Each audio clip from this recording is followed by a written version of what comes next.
There are some rules to the universe we all just kind of take for granted. Gravity keeps us on the ground. Time only moves in one direction. And the big one, absolutely, positively, nothing can go faster than the speed of light. It's the ultimate cosmic speed limit. It's the law. And look, this isn't just some friendly suggestion from Albert Einstein. This is the bedrock of reality. It's the fundamental rule that makes sure cause always comes before effect.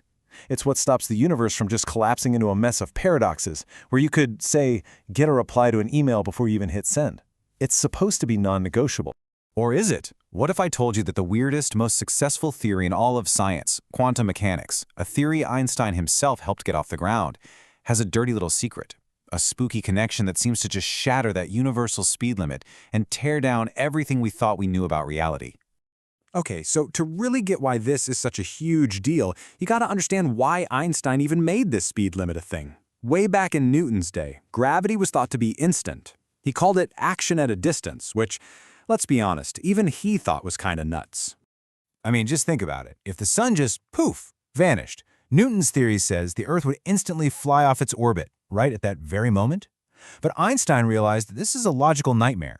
See, for someone flying past our solar system at near light speed, the weird rules of relativity mean they could actually see the Earth fly away before they see the sun disappear, an effect before its cause. That's not just weird, it's impossible. So Einstein's solution to this mess was this really elegant idea called locality. It basically says that things can only be affected by their immediate surroundings.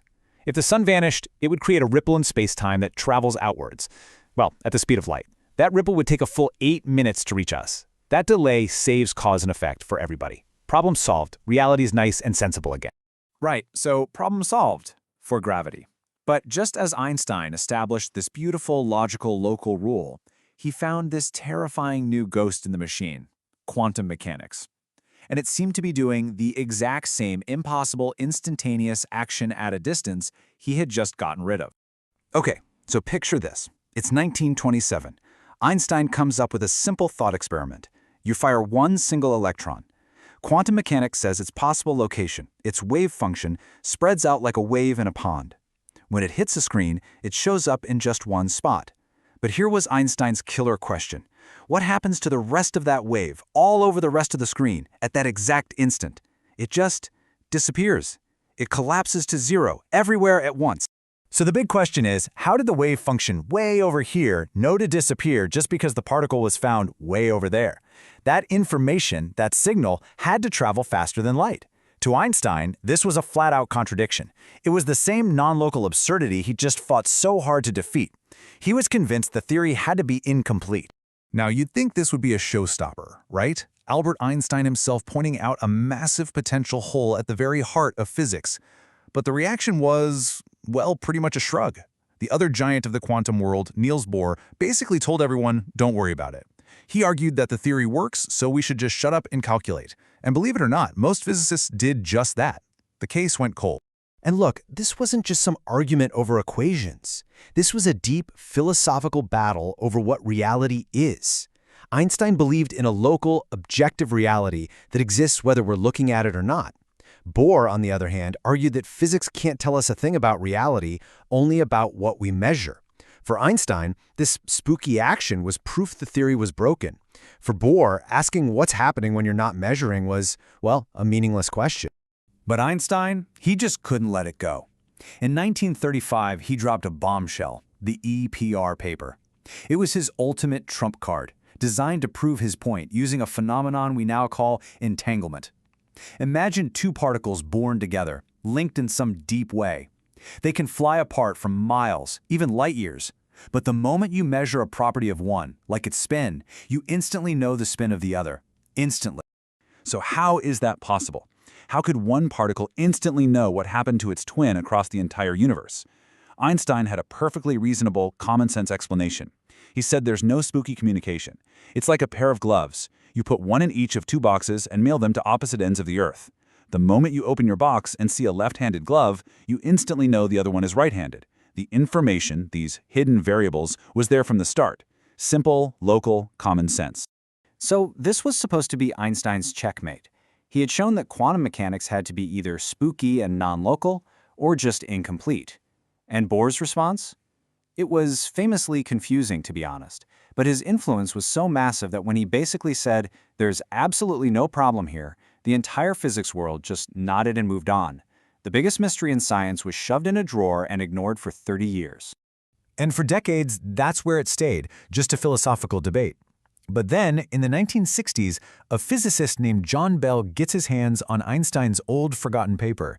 And like a detective reopening a cold case, he realizes something absolutely incredible. This wasn't just philosophy. You could actually test it. You could ask the universe for an answer. So what Bell did was he took Einstein's whole setup and added this one absolutely brilliant twist. He said, let's give the two people measuring the particles a choice. When they get their particle, they'll randomly pick one of 3 different directions to measure its spin.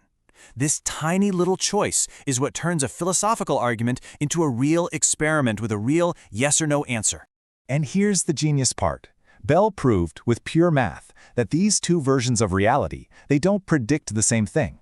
If Einstein is right and the particles have secret glove-in-a-box instructions, then when the experimenters measure at different angles, their results have to disagree at least a third of the time, 33%. But if quantum mechanics and its spooky connection are right, they'll disagree exactly 1/4 of the time, 25%. It's a clear, testable difference. The universe had to pick a side. So, for the very first time, this wasn't philosophy anymore. We could literally put reality on trial. We could ask the universe a direct question. Are you local and sensible the way Einstein believed? Or are you fundamentally, deeply, and irreducibly spooky? Flash forward to the early 80s. A team in Paris, led by a physicist named Alain Aspect, finally builds the machine to do it. They created entangled photons, shot them off in opposite directions, and measured them with super-fast, randomly switching detectors, just like Bell said to. The verdict was about to come in. I mean, can you imagine the tension in that lab? After a debate that had raged for 50 years, the results are finally coming in. In one corner, you have Albert Einstein and the principle of locality, the very fabric of space-time. And in the other corner, you have the bizarre, spooky rules of quantum mechanics. Which one was the universe going to pick? And the results? They were crystal clear. The disagreement rate was 25%. Again and again and again. Quantum mechanics was right. Einstein was wrong. There are no hidden instructions. The connection is real. It is instantaneous. And our universe? Well, our universe is non-local. Okay, so this should be terrifying, right? If things can influence each other faster than light, what happens to cause and effect? Well, it turns out the universe gave itself a weird little loophole. Since the result of any single quantum measurement is totally random, you can't actually use this to send a message. The spooky influence is there, but it's an influence over pure chance. So it kind of breaks the spirit of relativity, but it doesn't break the actual law that says you can't send information back in time. It's a paradox, all right, but a surprisingly tame one. But what if there's another way out? A way to save Einstein's locality and get rid of this spooky action for good? Some physicists propose something that sounds even crazier. They say the wave function never collapses at all. Instead, every time you make a measurement, the entire universe splits. Both outcomes happen, but in separate parallel universes. There's a version of you who sees one result and another version of you in another reality who sees the other. This is the many worlds interpretation. Now, I know what you're thinking. That sounds like pure science fiction, so why are serious physicists taking it seriously? Well, the payoffs are huge. For one, it completely restores locality. No faster-than-light signals needed because both results already exist. It also solves the whole mystery of measurement. It's not some special event, it's just what happens when realities branch. To many physicists, that mathematical beauty is worth the price of infinite other worlds. And that's where we are today, left with this absolutely mind-bending choice. The experiments are clear. Reality can't be both local and have a single outcome. We have to give up one of our most fundamental ideas about the universe. So what's it going to be? Do we accept a single universe connected by mysterious, instantaneous, spooky influences? Or, to save Einstein's common sense, do we accept that we live in just one of an infinite number of parallel universes? Which idea is actually the stranger?